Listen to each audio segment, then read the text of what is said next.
You can go to the Grand Ole Opry, take a stroll down Music Row. Hey, this is Richard Trest here at TSAI's Songwriter Workshop. We're going to be talking tonight just for a few minutes about co-writing. I own Richard's Cafe. If any of y'all have played there, lots of people have. And I got to hear songs from all over the world because that's what Nashville's all about. But surely you're hearing songs and you say, I can relate to that, I can relate to this.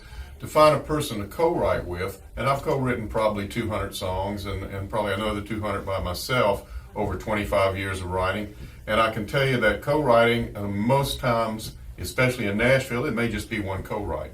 And you decide, they don't quite have the tools that I need to make a song new and different and unique. And maybe it's because you're not that good of a guitar player. Maybe you're not that great of a rhymer or lyricist or anything, or you don't know song structure as well. Or maybe you're an artist and you just want to have your words come out and they shape it into a song. And I've been in all those different songwriting situations.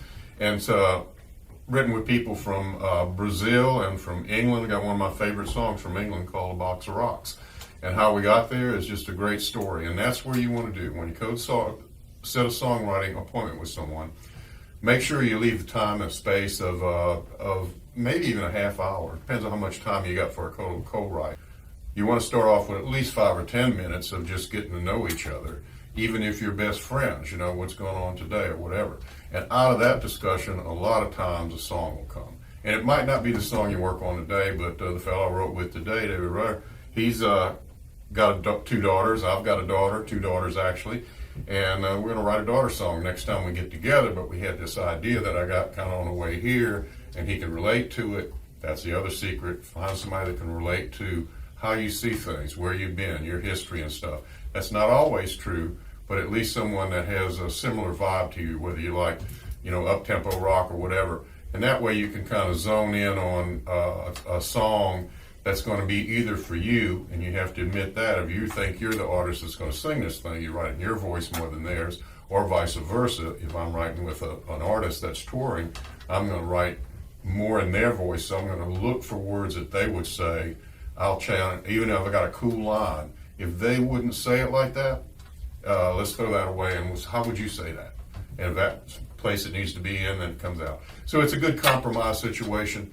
Always choose that. Again, location is tough. It's tough to start a write of a song with someone that's across town. You have to agree that, hey, if we get a good song going, let's either get back together or we'll finish it up by co-write via email or via, Zoom or whatever. It's easy to do. So anyway, I hope you have a good songwriting week. I hope you have a good songwriting life.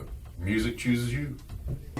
You will hear some faded cowboys used to ride the old radio, and you will see some shooting starlets wonder why they shine so bright. I tell you, son, it ain't no secret.